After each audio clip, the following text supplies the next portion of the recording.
মানুষ মালাকুল মাউতকে দেখবে, চাক্ষুষ দেখবে, ভালো হলেও দেখবে, খারাপ হলেও দেখবে। কার কথা? ভালো মানুষ যদি হয়, আল্লাহওয়ালা যদি হয়, ইসলাম প্রিয় যদি হয়, ডানপন্থী যদি হয়, মৃত্যুর সময় মালাকুল মাউত আলা সূরাতি শাবিন আলা আহসানি সূরা, একজন যুবকের আকৃতিতে চমৎকার ধবধবে সাদা একটা জুব্বা পরে, জান্নাত থেকে জান্নাতি কাফন নিয়ে, হানুত মিন হানুতিল জান্নাহ, জান্নাতের সুগন্ধি নিয়ে মুমূর্ষু রোগীর মাথার সামনে এসে বসে যায় আর দেহটার ইঙ্গিত করে বলে, ইয়া আইয়াতুহান নাফসুত তাইয়্যিবা, ও পবিত্র আত্মা। আরেক বর্ণনায় এসেছে, ইয়া আইয়াতুহান নাফসুল মুতমাইন্নাহ, ও প্রশান্ত আত্মা, উখরুজি ইলা মাগফিরাতিম মিনাল্লাহ, আল্লাহর ক্ষমার দিকে বের হয়ে আসো। উখরুজি ইলা মাগফিরাতিম মিনাল্লাহি ওয়া রিদওয়ান, আল্লাহর ক্ষমার সন্তুষ্টির দিকে রূহটা বের হয়ে আসো। স্মুথলি বলার সাথে সাথে মুমিনের দেহ থেকে রূহটা বের হয়ে আজরাইলের হাতে চলে যায়। স্মুথলি বলার সাথে সাথে স্বাচ্ছন্দ্যে আনন্দে মুমিনের দেহ থেকে রূহটা সা করে বের হয়ে মালাকুল মাউতের হাতে এসে পড়ে। পড়েন সুবহানাল্লাহ। আল্লাহ এমন মৃত্যু তুমি আমাদের নসিবে রেখে দিও, চিৎকার করে পড়েন আমিন। আর যারা ইসলাম মানে নাই, আর যারা কোরআন মানে নাই, আর যারা দিন কায়েমের আন্দোলন করে নাই, দিনকে ভালোবাসে নাই, বাম আর রামপন্থী ছিল, নাস্তিক ছিল, ইসলাম বিরোধী ছিল, তাদের কাছেও মালাকুল মাউত আসে কি আসে না? চিল্লায় বলেন আসে কি আসে না? তাদের কাছেও আসে, কিন্তু আলা সূরাতি আকবাহি রাজুল, একজনের চেহারা যত ভয়ঙ্কর হতে পারে, যত নিকৃষ্ট হতে পারে, এরকম ভয়ঙ্করতম নিকৃষ্ট দুর্গন্ধওয়ালা একটা চেহারা নিয়ে আসে। রিজলাহু ফিল আরদ, পা থাকে জমিনে, রাসুহু ফিস সামা, হাদিসের বর্ণনা, পা দুইটা জমিনে, মাথা আকাশে। এসে ধমক দিয়ে জালিমের মাথার সামনে এসে বলে, ইয়া আইয়াতুহান নাফসুল খাবিসা, হে পাপাত্তা, হে অপবিত্র আত্মা, উখরুজি ইলা সাখাতিল্লাহি ওয়া গাদাবিহি, আল্লাহর রাগের দিকে, আল্লাহর অসন্তুষ্টির দিকে বের হয়ে আয়। মালাকুল মাউতের এই অর্ডার পাওয়ার সাথে সাথে রূহটা কিন্তু বের হয় না। মুমিনের রূহকে ডাক দিলে যেমনি স্মুথলি বের হয়, কাফিরের রূহ এভাবে বের হয় নাকি? কথা বলেন। রূহটা ডানে যায়, ফাতাতাফাররাক, একবার রূহটা ডানে যায়, আবার রূহটা বাঁয়ে যায়, আবার সামনে যায়, পায়ে যায়, হাতের মধ্যে ঢুকে ডানে বাঁয়ে যায়। মালাকুল মাউত আবার ধমক দিয়ে বলে, ইয়া আইয়াতুহান নাফসুল খাবিসা, পাপাত্তা, বের হয়ে আয়। রূহটা আবার ডানে যায়, বাঁয়ে যায়, সামনে যায়, পেছনে যায়। এবার ঘপাস করে মালাকুল মাউত রূহকে ধরে টান মারে, সারা দেহটা থেকে প্রাণ রস সিক্ত করতে করতে দেহ থেকে রূহটাকে টেনে হিচড়ে বের করে আনে। আর মুমূর্ষু রোগীটা চিৎকার মারতে থাকে। পড়েন নাউযুবিল্লাহ। একটা জীবন্ত ছাগলের চামড়াগুলো জবাই না দিয়ে কেউ যদি টেনে টেনে বের করে, ছাগল জবাই হয় নাই কিন্তু চামড়া এক পাশ থেকে টেনে টেনে টেনে হিচড়ে আপনি গা থেকে বের করলে যত কষ্ট হয়, এর চেয়েও বেশি কষ্ট দিয়ে মালাকুল মাউত বামপন্থী আর কাফেরদের রূহটা দেহ থেকে বের করে আনে। পড়েন নাউযুবিল্লাহ। আমাদের রূহটা যেন আল্লাহ, মুমিনদের রূহ আপনি যেভাবে কবজ করান, ওইভাবে যেন আমাদের রূহটা বের হয়ে আসে। আরো জোরে পড়েন আমিন। এজন্য আল্লাহ বললেন, বাল তুসিরুনাল হায়াতাদ দুনিয়া ওয়াল আখিরাতু খায়রুন ওয়া আবকা। পাগলের মতো মোহাচ্ছন্ন হয়ে এই দুনিয়াটার পেছনে ছুটে বেড়াও, এই দুনিয়া আসল নয়, আখিরাত হলো আসল। চিল্লায় বলেন ঠিক কিনা? অস্থির, আমরা ব্যস্ত দুনিয়ার লোভে আর মোহে পড়ে আমাদেরকে যে মরতে হবে, চলে যে যেতে হবে, এটা ভাবার সময় আমাদের নাই। চিল্লাই কোন ঠিক কিনা? এজন্য বলা হয় মুতু ক্বাবলান তামুতু, মরার আগে একবার মরো। হাসিবু ক্বাবলান তুহাসাবু আলাইক, তোমার হিসাব কিয়ামতের দিন করার আগে তুমি তোমার হিসাব করো। জীবনে কি কি পাপ করেছি আমি জানি, আমার চেয়ে ভালো কেউ জানে না। চিল্লায় বলেন ঠিক কিনা? কি কি অন্যায় করেছি আমার হৃদয়ের মধ্যে কথাগুলো আছে না নাই? পৃথিবীর কেউ না জানলেও আমি জানি কি জানি না? পৃথিবী না জানুক আমি তো জানি, আমি কি পাপ করেছি হায়। পৃথিবী না জানুক আমি তো জানি, আমি কি পাপ করেছি হায়, আমার পাপের করলে বিচার, বাঁচার উপায় নাই আমার। দয়াময় প্রভু মাফ করো আমায়, মাফ করো আমায়। পড়েন আমিন। আরো জোরে আমিন। এজন্য হাসিবু ক্বাবলা আন তুহাসাবু আলাইক, তোমার হিসাব বসার আগে নিজে হিসাব করো কি কি করলা। আসল মরণের দিন শটান হয়ে তো শুয়ে পড়ো ভাই, মরার আগে আরেকবার মরো। মরার আগে আরেকবার কি করবেন? কথা বলেন। মরার আগে কি করতে হবে? হঠাৎ একদিন বিছানায় শটান হয়ে শুয়ে যান, চক্ষুটা বন্ধ করেন, ভাবেন মরে গিয়েছেন, এই তো মালাকুল মাউত চলে এসে রুহটা নিয়ে গেল। আত্মীয় স্বজন চিৎকার চেঁচামেচি শুরু করে দিল, কান্নার রোল পড়ে গেল চারদিকে। মাইকের মধ্য দিয়ে, মসজিদের মাইকে অ্যানাউন্স হয়, অমুক এলাকার নিবাসী অমুক ভাই আমাদের মধ্যে দুনিয়ায় নাই, তার জানাজা হবে এশার নামাজের পর। সবাই এসে রুহের মাগফিরাত করেন। সবাই আপনারে দেখতে আসবে, কেঁদে কেঁদে লোকজন আপনারে কবর দিতে আসবে। চিল্লায় বলেন ঠিক কি না? কেঁদে কেঁদে সবাই আসবে, দেখার জন্য আসবে। ছেলেগুলো কাঁদবে, স্ত্রী কাঁদবে, বাবা মা কাঁদবে, বন্ধু বান্ধব কাঁদবে। আর ঘরের মধ্যে রাখা হবে না। এবার আপনাকে গোসল দেওয়ার পালা। চক্ষু বন্ধ করে চিন্তার দরকার আছে না নাই? কথা বলেন। হঠাৎ করে, হঠাৎ করে শুনবি একদিন আমার মৃত্যুর খবর। কেঁদে কেঁদে আসবে সবাই দিতে আমায় কবর, দিতে আমায় কবর। ঠিক কি না? একটু চোখটা বন্ধ করে ভাবেন, আপনাকে গোসল দেয়া হবে, জামাগুলো খোলা হবে। এত টাকা দিয়ে যে দামি গোসলখানা টাইলস লাগিয়ে ঘরে বানালেন, আপনার শেষ গোসলটা কি ওই দামি গোসলখানায় হবে? লাশ যেখানে ধোয়া হয় ওই জায়গায় ধোয়া হবে। আপনাকে কাফন পরানো হবে। আপনার কলিজার টুকরা ছোট বাচ্চাটারে বলা হবে, আব্বু দেখে যাও তোমার বাবারে শেষবারের মতো দেখো। আপনার বাবা মা শেষবারের মতো একটা নজর দিয়ে আপনার চেহারাটা দেখে নিবে। বন্ধু বান্ধবরা শেষবারের মতো একবার আপনারে দেখে নিবে। জানাজার জায়গায় নেওয়া হবে। হবে না এই ঘটনাটা আমাদের? হ্যাঁ, হবে কি না? হাজার হাজার মানুষ শেষ বিদায় দেওয়ার জন্য আসবে। চারটা তাকবীর দিয়ে ইমাম নামাজ শুরু করবে। আল্লাহু আকবার, আল্লাহু আকবার, আল্লাহু আকবার, আল্লাহু আকবার বলে নামাজ শুরু করবে। নামাজ শেষ। এবার পালকিতে করে কবরে যাওয়ার পালা। যেতেই হবে, যেতেই হবে। পালকিতে করে লোকজন নিতে শুরু করবে। কবরস্থানের ওই জায়গায় যেখানে মানুষ বছরে মানুষ না মরলে যায় না, ওই গহীন নিঝুম কবরস্থানে ঢুকানো হবে।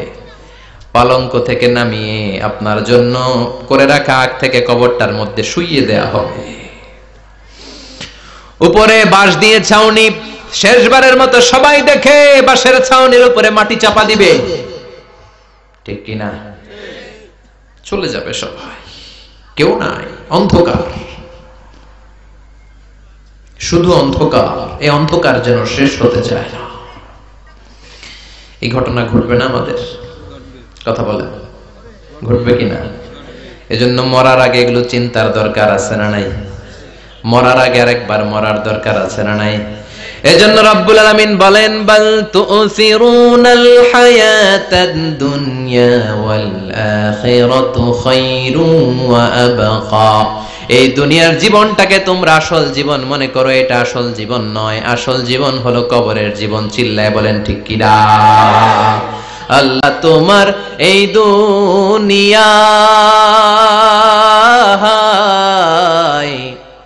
আল্লাহ তোমার এই দুনিয়ায় কেউ আসে কেউ চলে যায়,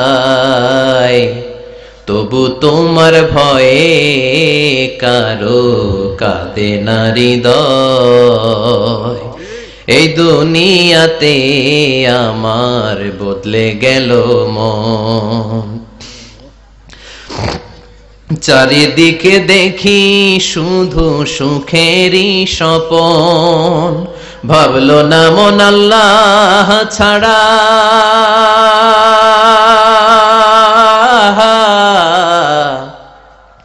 ভাবলো না মন আল্লাহ ছাড়া নেই কোনো উপায়, তবু তোমার ভয়ে কারো কাঁদে না হৃদয়। ঠিক কিনা? আসে আর চলে যায়। প্রতিদিন মাইকে অ্যানাউন্স শুনি অমুক এলাকার অমুক লোক নাই, দাদা গেল, বাবা গেল, বড় ভাই গেল, আত্মীয় স্বজন গেল, আমাকেও যেতে হবে, এই চিন্তা মাথায় নাই। চিল্লায় এখন ঠিক কিনা? এজন্য লাইফটা হলো one time, one chance, second কোনো চান্স আপনাকে দেয়া হবে নাকি?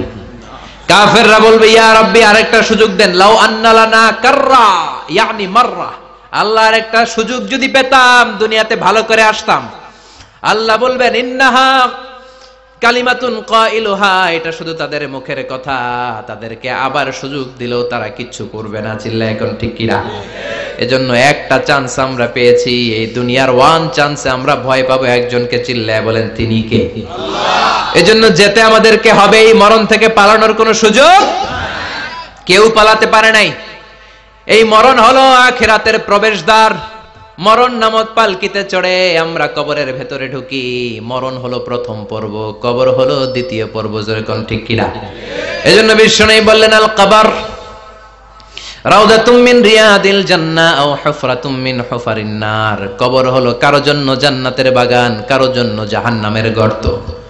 আমরা বলি আল্লাহ আমাদের কবরটারে জান্নাতের বাগান বানাও। আর জোরে পড়েন আমিন। আবার বিশ্বনবী বললেন ইন্নাল কবরা আউয়াল মানজিল মিন মানাজিলিল আখিরাহ। কবর হলো আখিরাতের মঞ্জিলগুলোর প্রথম মঞ্জিল।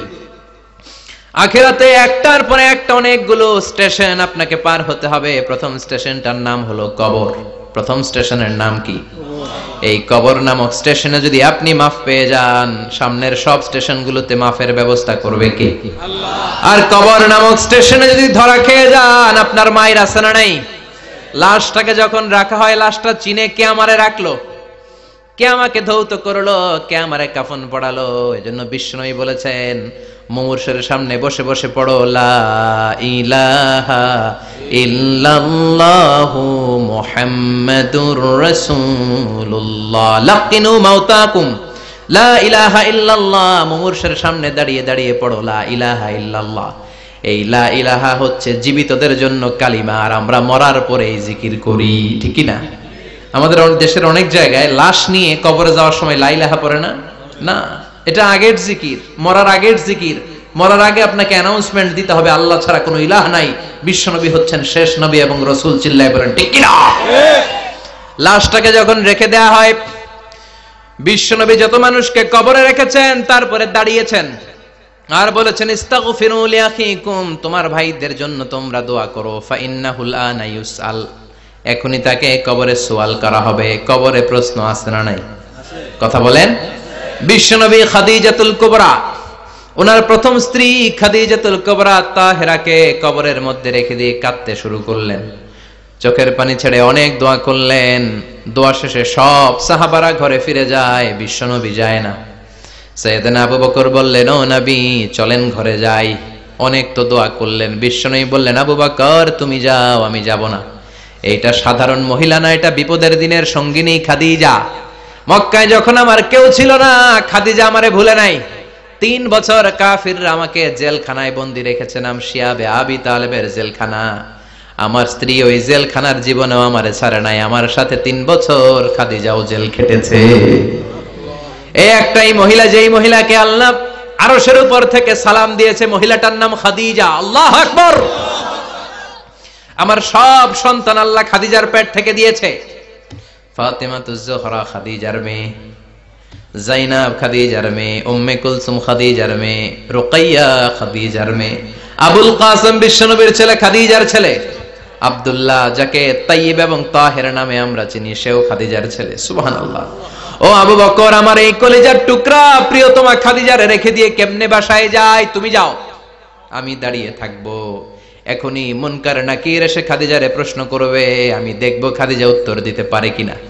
আর প্রশ্নের উত্তর যদি ভুল করে ফেলে, কবরের উপর থেকে আমি নিজে প্রশ্নের উত্তর দিয়ে দেব।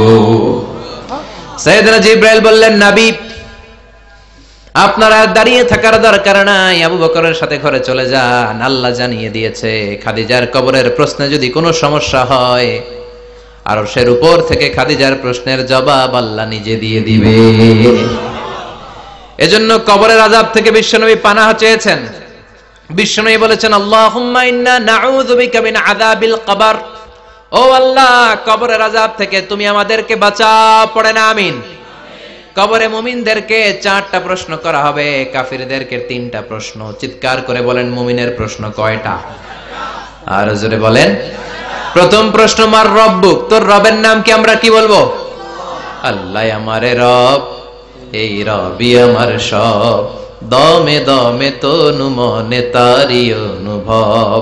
আল্লাহ আমারে রব, এই রবি আমার সব। পড়েন আমিন।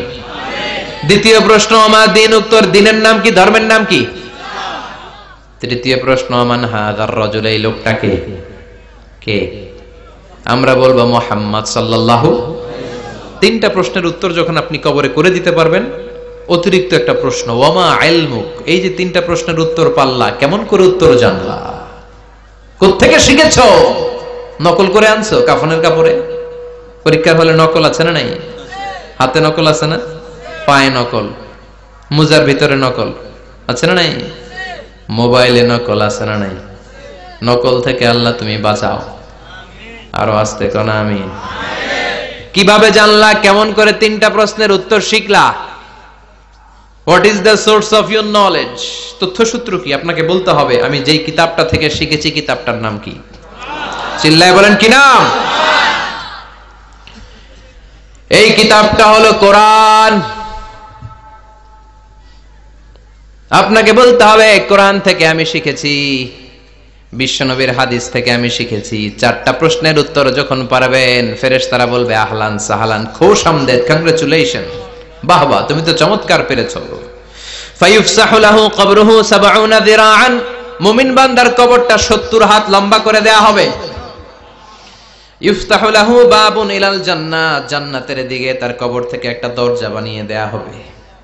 জান্নাতের সুঘ্রাণ, ঠান্ডা বাতাস এসে তার কবরের ভিতরে ঢুকতে শুরু করবে। ইলবাসু লিবাস মিন আহলিল জান্নাহ, জান্নাতীদের পোশাক তার গায়ের মধ্যে পরিয়ে দেয়া হবে। আল্লাহু আকবার। আর বলা হবে, নাম কানাউমিল আরুস, বাসর রাতে বর যেমনি কনেকে নিয়ে ঘুমিয়ে যায়, তুমিও একটা ঘুম দাও। আলহামদুলিল্লাহ পড়ে মুমিন বান্দা আনন্দের একটা ঘুম দিবে। ইসরাফিলের সিংগার আওয়াজ ছাড়া পৃথিবীর কোনো কিছুই তার আগে ঘুম ভাঙতে পারবে না। আল্লাহ আমরাও যেন সেদিন কবর একটা মজার ঘুম দিতে পারি, তুমি তৌফিক দাও। জোরে বলেন আমিন। এবার বামপন্থী নাস্তিক আর কাফেরদের পালা, ইসলাম বিদ্বেষীদের পালা, আলেম ওলামাদের শত্রুদের পালা, ইসলামকে যারা বিজয়ী শক্তি হিসেবে মানতে পারে নাই তাদের পালা। চিল্লায় কোন ঠিক কিনা? ওদেরকেও একই প্রশ্ন, রব কে? ওরা বলবে আমি জানি না। আমাদের উত্তর আল্লাহ। ওরা বলবে আমি কিচ্ছু জানি না, আমি সব ভুলে গেছি, আমার মাফ করে দেন, আমি কিছুই জানি না। তবে আমি ইসলাম বিরোধীদের সাথে চলতাম, যারা ইসলাম রে বাস দিত আমি তাদের সাথে স্লোগান দিতাম। এরকম ডাকাইত আছে না নাই? দ্বিতীয় প্রশ্ন, আমার দিন, ও তোমার ধর্মের নাম কি? কয় আমার ধর্ম নাই, আমার ধর্ম কর্ম নাই, আমি খালি দুনিয়া কে মজা লেলো, দুনিয়া তোমারই হ্যায়, আমি খালি দুম্মা চলে দুম, আছে না নাই? আমি শুধু মৌজ মাস্তিতে ব্যস্ত ছিলাম, আমার দুনিয়া নাই, দিন নাই, আখেরাত নাই, রবকে আমি জানি না, ধর্মকে জানি না। ইসলাম বিরোধী রাজনীতি আমি করতাম, মাও সেতুংয়ের রাজনীতি, কার্ল মার্কসের রাজনীতি, বুশের রাজনীতি, ডোনাল্ড ট্রাম্পের রাজনীতি, বামপন্থীদের রাজনীতি। চিল্লায় এখন ঠিক কিনা? কোন ধর্ম নাই। এই লোকটাকে চিনো কিনা বলো। বিশ্বনবীর চেহারা দেখিয়ে বলা হবে এই লোকটাকে, কয় জানি না। এরে আমি মানতাম না, এরে আমি গালে দিতাম। এরকম জাহান্নামের নরকীট আর পিতৃ পরিচয়হীন জারদ সন্তান বাংলার দেশেও আছে না নাই? এই মহামানবটাকে গালি দিয়ে পৈশাচিক আনন্দ পায়। পত্রিকায় লিখে, ব্লগের মধ্যে লিখে, ইন্টারনেটে কার্টুন বানিয়ে বানিয়ে পৈশাচিক ফুর্তি করে। এগুলো জাহান্নামের কীট, এগুলো জারদ সন্তান, বাপ মায়ের ঠিক নাই। চিল্লায় এখন ঠিক কিনা? আমার নবীরে যারা গালি দেয়, এগুলোর বাপ মায়ের ঠিক আছে? এগুলোর কোনো গোড়া আছে? এগুলোর কোনো শেকড় আছে? এগুলো আগাছা। চিৎকার করে বলো ঠিক কিনা? বলবে আমি জানি না, ফেরেশতারা বলবে দাঁড়া আমরা জানি। তোর সাথে কেমন আচরণ করতে হবে আমাদেরকে ট্রেনিং দিয়েছে কে? এবার শুরু হবে মাইর। কি শুরু হবে? কথা বলেন। মাইর। ফায়ুদরাবু বিমা তারিকা মিন হাদিদ, লোহার হ্যামার দিয়ে শুরু হবে মাইর। এক একটা হ্যামারের বাড়িতে মাথাটা ফেটে চূর্ণ বিচূর্ণ হয়ে যাবে, দেহটা জমিনের ভেতরে 70 গজ ডুবে যাবে, দেবে যাবে। ওর চিৎকারে কবরস্থানটাও থারথার করে কাঁপবে। আবার জমিনকে বলা হবে ইলতাইমি, চাপা দে। জমিনে ঢুকে যাওয়ার পরে জমিনের এপাশ থেকে একটা চাপা, মাটি চাপা, বাম দিক থেকে মাটি চাপা, দুই চাপায় ডান দিকের পাজর বায়ে চলে যাবে, বাম দিকের পাজর ডানে চলে আসবে। ওর চিৎকারে কবরস্থানটা থারথার করে কাঁপবে। আল্লাহ এই ধরনের পরিস্থিতি থেকে তুমি আমাদেরকে বাঁচাও। আরো চিৎকার করে বলেন আমিন। এজন্য কবরের এই প্রস্তুতি নেওয়ার দরকার আছে না নাই? কোরআনের পক্ষে থাকার দরকার আছে না নাই? ইসলামের পক্ষে থাকার দরকার আছে না নাই? ইসলামী আন্দোলনের সাথে থাকার দরকার আছে না নাই? ইসলামের বিজয় চাওয়ার দরকার আছে না নাই? যে লোক ইসলামের বিজয় চায় না, যে লোক চায় না ইসলাম দিয়ে দেশ শাসিত হোক, যে লোক চায় না কোরআনটা সংসদ ভবনে নেতৃত্ব দেয়, তার অন্তরে ঈমান থাকতে পারে নাকি? চিল্লায় বলেন পারে? যে ঈমান প্রয়োজনে, উখিয়াতে নাই? উখিয়াতে মাজার আছে নাকি? সাগর পারে এগুলো থাকে? এগুলোর সাথে ইসলামের সম্পর্ক আছে? কথা বলেন আছে?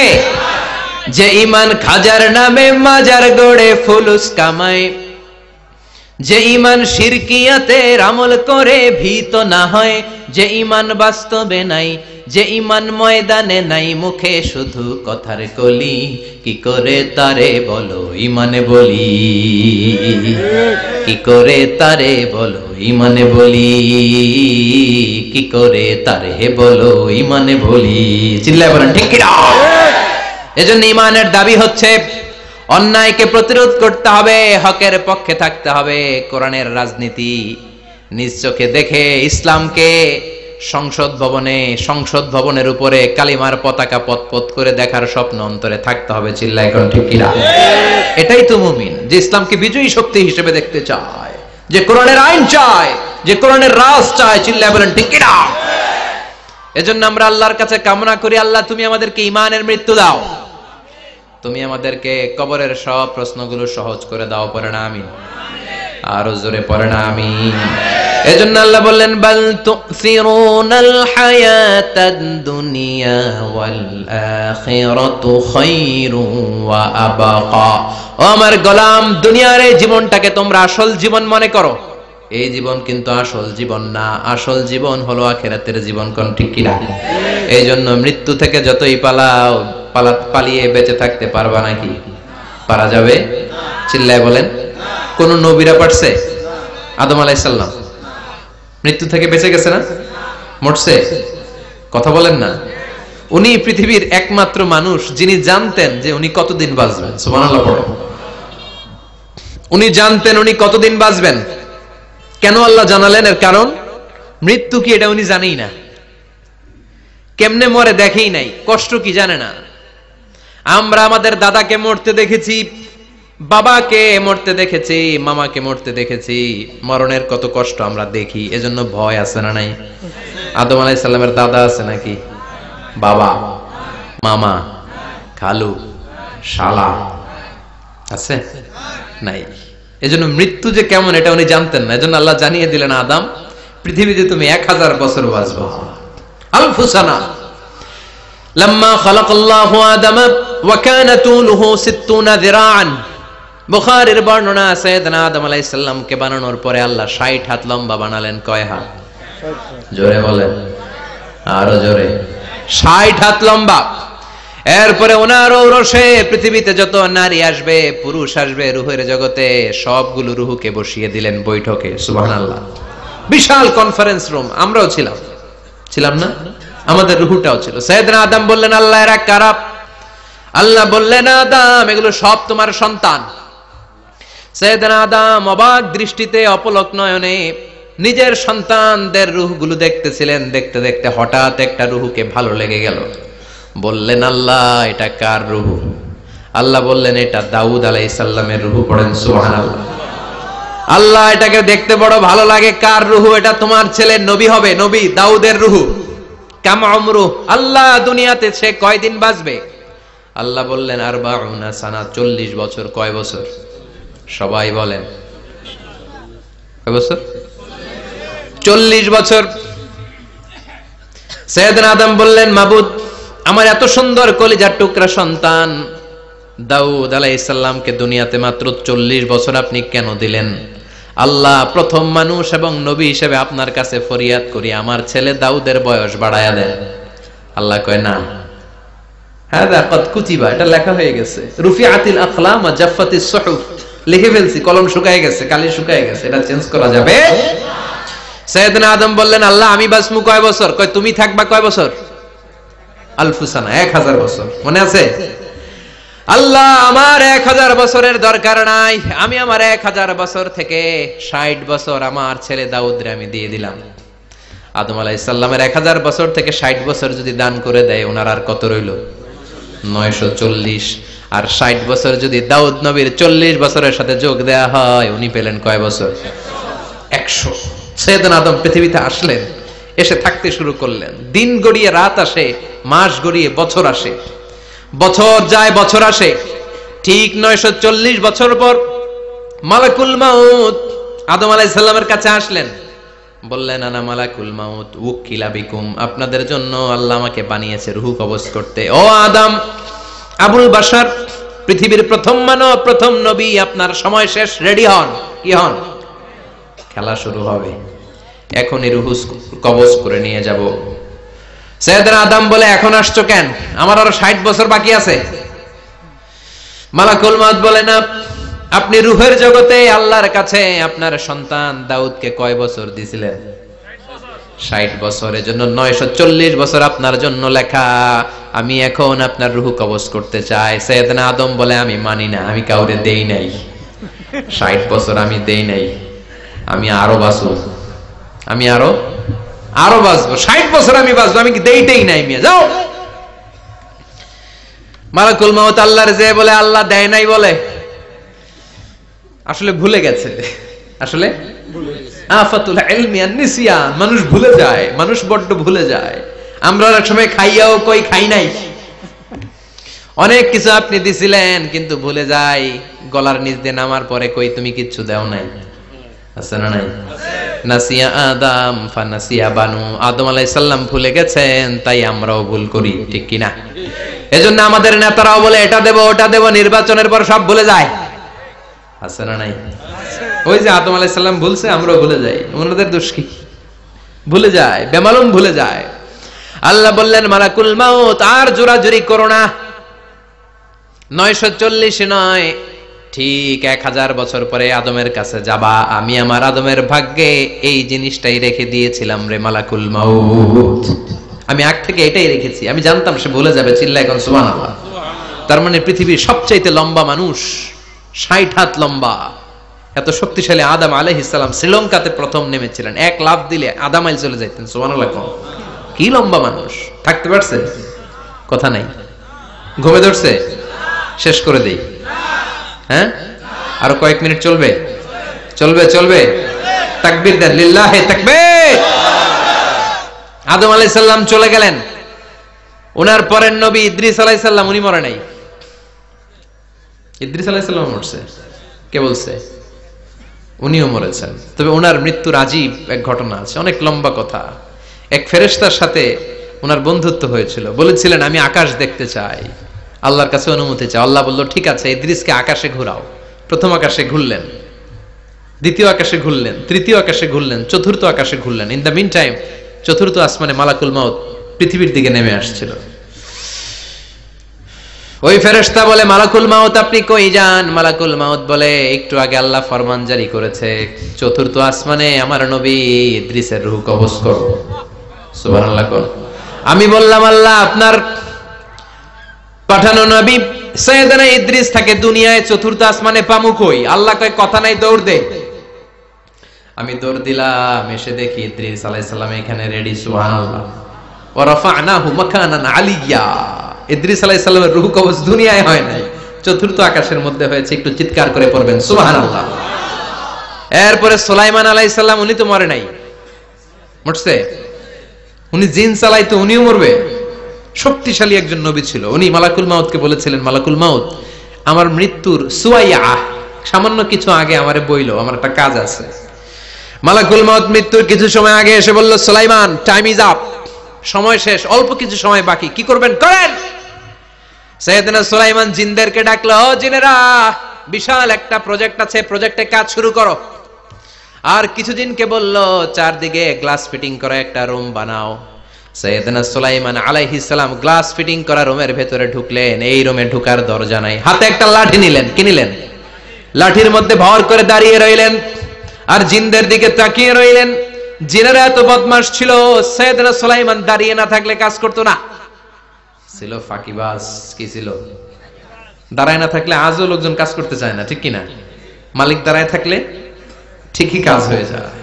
সুলাইমান আলাইহিস সালাম লাঠির মধ্যে ভর দিয়ে দাঁড়িয়ে রইলেন আর বললেন কাজ করো। জিনেরাও কাজ শুরু করলো।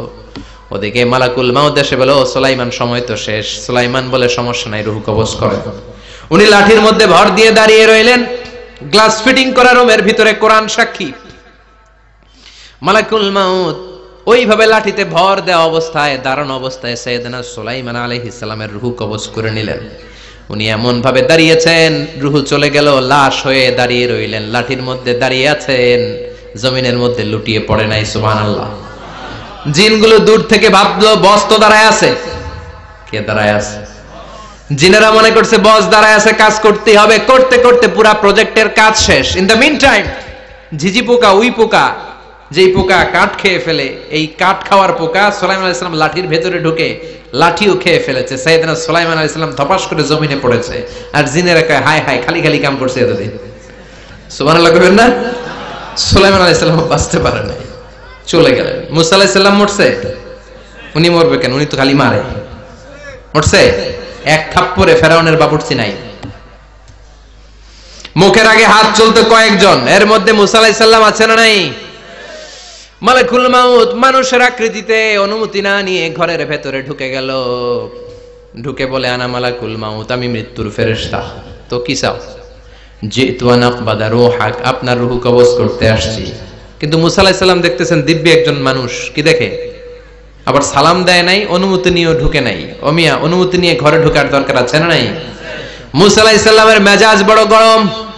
উনি বললেন কি করবি? কয় আপনারে মারমু। কয় এদিকে আয়। মালাকুল মাউত মনে মনে ভাবে এতদিন সব মানুষগুলো আমারে দেখলে দিত দৌড়, আজকে মনে হয় আমারে দিতে হবে দৌড়। এক পা গায়ে দুই পা পেছায় সাহস করে সামনে গেলেন। আবার মুসা আলাইহিস সালাম দিলেন এরকম থাপ্পড়। ফাসাক্কাহু ফাফাকু আইনা, বুখারীর বর্ণনা, এক থাপ্পড়ে চোখ নাই। ঠিকই মালাকুল মাউত দৌড়, এক দৌড়ে আল্লাহর কাছে।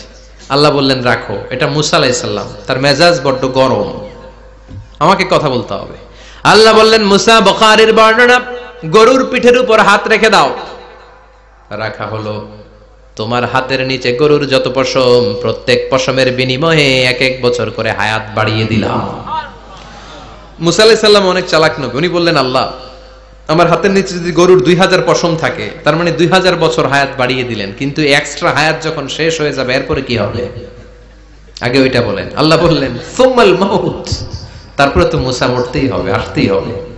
সাইয়েদনা মুসা আলাইহিস সালাম বললেন ফাল আনা, তাহলে আর দেরির দরকার নাই, এখনই আমি আপনার কাছে চলে যেতে চাই। মালাকুল মাউত মুসা আলাইহিস সালামের রূহ নিয়ে উড়াল দিলেন। সুবহানাল্লাহ। বাঁচতে পারছে? বিশ্বনবী মরে নাই, উনি ইন্তেকাল করেছেন। চিল্লা এখন ঠিক কিনা? ইন্তেকালের আগে বিশ্বনবী প্রচন্ড অসুস্থ হলেন। মা আয়েশারে ডেকে বললেন আয়েশা, মনে হয় আমি বাঁচবো না। ওই যে খায়বার বিজয়ের দিন খায়বার দুর্গ বিজয় করার পরে এক ইহুদি মহিলা আমারে দাওয়াত দিয়েছিল। ওই দাওয়াত খেতে যাওয়ার পরে গোশতের মধ্যে বিষ মাখানো হয়েছিল রে আয়েশা। ওই বিষ মাখানো খাসির গোশত খেয়ে যে ব্যথা আমার পেটে উঠেছিল, আজ আবার সেই ব্যথা উঠেছে। বিশ্ব নবী ওই বিষ খাওয়ানো গোশতের কারণে ইন্তেকাল করেছেন। তার মানে বিশ্ব নবী শাহীদ। জামা আল্লাহু বাইনা নবুওয়া ওয়া শাহাদা। আল্লাহ বিশ্ব নবীকে শুধু নবী বানায় নাই, শহীদ হিসেবে কবুল করেছে। সুবহানাল্লাহ কবেন না? প্রচন্ড অসুস্থ, উনি ছাড়া মসজিদে নববীতে কেউ ইমামতি করার সাহস পায় না। বিশ্বনবী বললেন আবু বকর তুমি যাও, আবু বকরও যায় না। বিশ্বনবী বললেন পানি আনো। বিশ্বনবী পানি দিয়ে ওযু করলেন। ওযু করে কয়েকজন সাহাবীকে ধরে উঠতে চাইলেন, আবার ধপাস করে বেহুশ হয়ে পড়ে যায়। বিশ্বনবী উঠতে পারে না। আবার বললেন ঠান্ডা পানি আনো। পানির ভেতরে বিশ্বনবী দুই হাত ঢুকিয়ে দিয়ে ঠান্ডা ভিজা হাত দিয়ে চেহারার মধ্যে মাসে করলেন আর বললেন ইন্নালিল মাউতি লা সাকারাত। হায়রে মৃত্যুর কি যন্ত্রণা, হায়রে মৃত্যুর যে কি কষ্ট। ও মিয়া, বিশ্বনবী যদি মৃত্যুর কষ্টে কাতরায়, আমাদের অবস্থা কি? আমাদের নসিবে কি আছে? আল্লাহ তুমি বাঁচাও, পড়ে না আমিন। বিশ্বনবী কাঁদছেন, সাহাবারা একের পর এক দেখতে আসে। কান্নার রোল পড়ে গেল চারদিকে। বিশ্বনবীর কলিজার টুকরা নয়নের পুটুলি সাইয়্যিদাতুনা ফাতিমা বিশ্বনবীর কান্না সহ্য করতে পারে না। বিশ্বনবীকে ধরে মা ফাতিমা, সাইয়্যিদাতুনা ফাতিমা বিলাপ করা শুরু করে দিলেন, চিৎকার দিয়ে কান্নাকাটি শুরু করে দিলেন আর বললেন ওয়া কুরবা আবা, ওয়া কুরবা আবা, হায় হায় আমার বাবার কি কষ্ট, আহা আমার বাবার কি কষ্ট হচ্ছে। বিশ্বনবী বললেন ফাতেমা তুমি কেঁদো না, আমার কষ্ট আজকের পরে আর থাকবে না। আজকে তোর বাবার সব কষ্ট বন্ধ হয়ে যাবে। কি যেন কানে কানে বললেন, ফাতেমা আরো কেঁদে দিল। আবার কানে কানে কি যেন বললেন, ফাতেমা হেসে দিল। বিশ্বনবীর ইন্তেকালের অনেক পর মা আয়েশার কাছে ফাতেমা বললেন, আমি যখন প্রথমে কেঁদেছিলাম আব্বা বলেছিল আমি আর বাঁচবো না রে ফাতেমা। আবার কানে কানে একটা কথা বলার পরে হেসেছিলাম, আব্বা বলেছিল আমার পরে আমার পরিবার বর্গের মধ্য থেকে সর্বপ্রথম তোমার সাথে আমার দেখা হয়ে যাবে রে ফাতেমা। অল্প কয়েক মাসের ব্যবধানে সাইয়্যিদাতুনা ফাতেমা উনিও ইন্তেকাল করলেন। বিশ্বনবী শোয়া থেকে উঠতে পারে না। এক সাহাবীকে দেখলেন মেসওয়াক করছে। বিশ্বনবী মেসওয়াকের দিকে তাকিয়ে রইলেন। বিশ্বনবীর নিথর দেহটা পড়ে আছে। আয়েশারা যে বলবে আয়েশা মেসওয়াক দাও, বলতে পারে না। মা আয়েশা বুঝতে পেরে মেসওয়াক আনলেন, বিশ্বনবীকে মেসওয়াক করিয়ে দিলেন। এবার বিশ্বনবী বললেন ও আবু বকর শোনো, আল্লাহ আমাকে অপশন দিয়েছে। কি দিয়েছে? আল্লাহ বলেছে নবী আজীবন থাকতে চাইলে থাকেন, আর আসতে চাইলে চলে আসেন। আমি থাকতে না চেয়ে আল্লাহর কাছে চলে যাওয়ার ইচ্ছা করলাম। সাইয়েদনা আবু বকর কান্না জুড়ে দিলেন। বিশ্বনবী বললেন আসসালাত আসসালাত, ও আমার উম্মতেরা নামাজ তরক করো না। ইন্তেকালের আগে বললেন নামাজ ছেড়ে দিও না। আর বললেন ওয়ামা মালাকাত আইমানুকুম, তোমাদের অধীনস্থ কর্মচারীদের সাথে খারাপ আচরণ করো না। ঘাম শুকানোর আগে পয়সা দিয়ে দিও। আর হাত দুটো উঁচু করে বললেন আল্লাহুম্মা ইলার রাফিকিল আলা, ও আল্লাহ আমি আপনার কাছে যেতে চাই। এই কথাটা বলে বিশ্বনবীর হাত দুইটা থপাস করে জমিনে পড়ে গেল। বিশ্বনবীও চলে গেলেন। থাকতে পেরেছে কেউ? চিল্লায় বলেন।